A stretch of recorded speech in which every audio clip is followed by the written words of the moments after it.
So, as if you don't have enough to keep track of with keeping track of the naming systems for both the ionic and the covalently bonded molecular compounds, we've chosen this unit to introduce you to the fact that acids also have their own naming system. But I'm going to keep this short and sweet for you and tell you exactly what you need to know for now, and then we'll go over more of it at another time.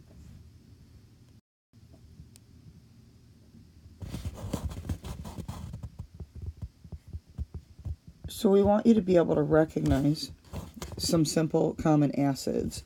And the way you're going to recognize those is that the first element's going to be hydrogen. And what happens when compounds like this dissolve in water, they dissociate into their ions. And so you end up with hydrogen ions in aqueous solution. And we have also then, you have these chloride ions in aqueous solution. But it's these hydrogen ions dissolved in water that create very particular chemical properties, and when those are present, we talk about those substances as being acids. We'll talk a lot more about acids later, but that's the basics.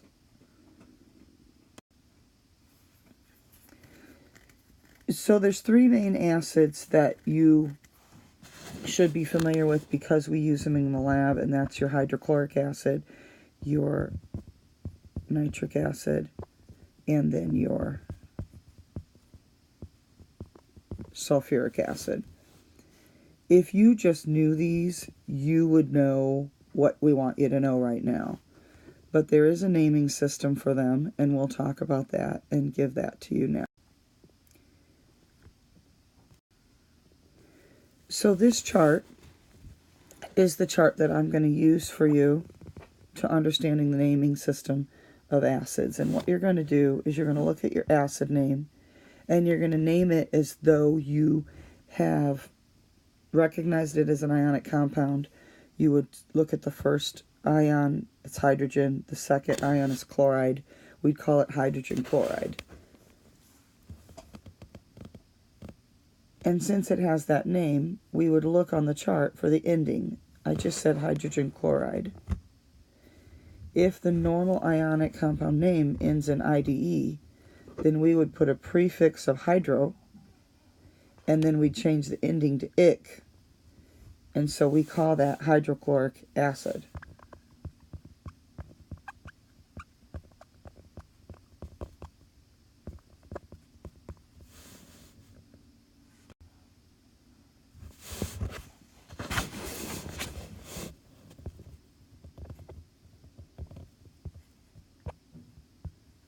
So this is another one of those acids on the list of the ones we said you should be familiar with.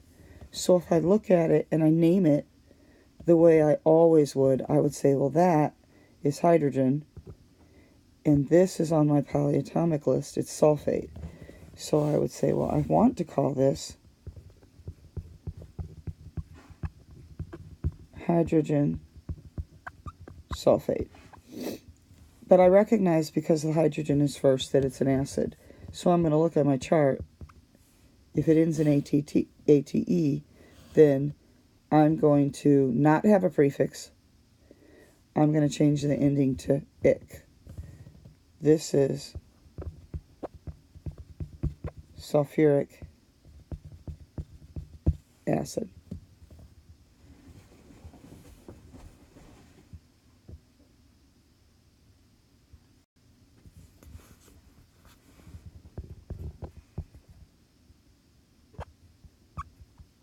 What about this? Recognize it's an acid. This isn't sulfate, that's sulfite. So, because this is sulfite with only 3 oxygens, I look at my chart. I gets an us ending.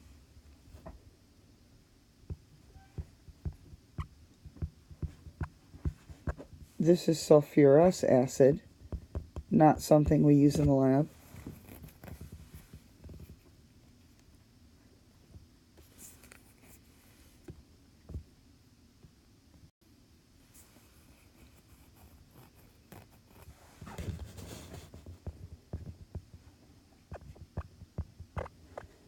This we commonly use in the lab. You'd recognize that that's an acid. You'd name it like you always do. That's hydrogen. Nitrate. Go to my chart. 8 becomes ick. So that is nitric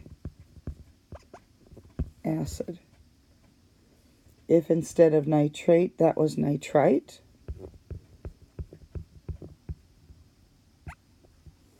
then we would be looking at nitrous acid.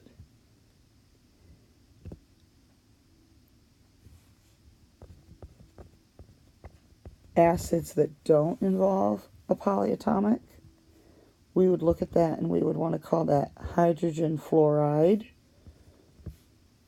Hydrogen fluoride.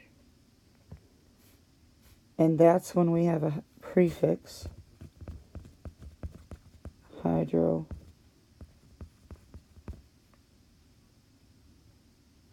I'm in another room here.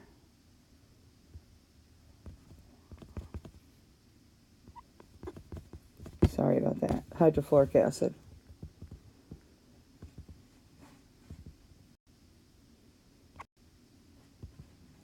Here are 3 to try.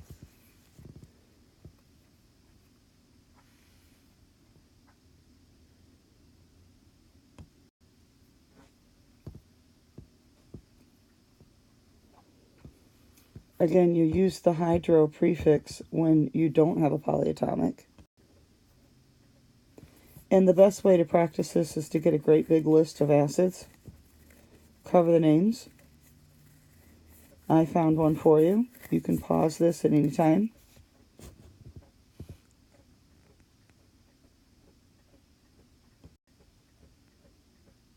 And then revealing the names, you can check your work.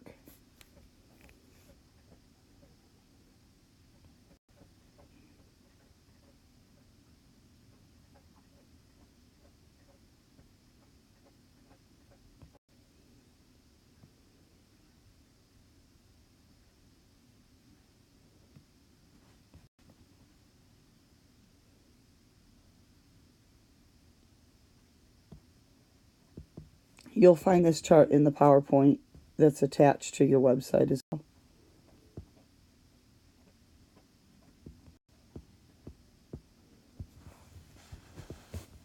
So what is it we need to know?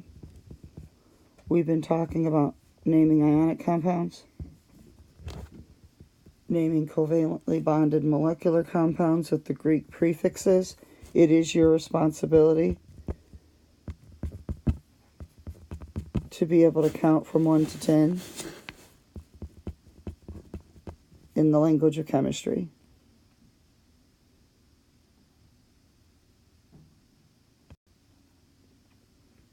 And then now you have a little bit about acids.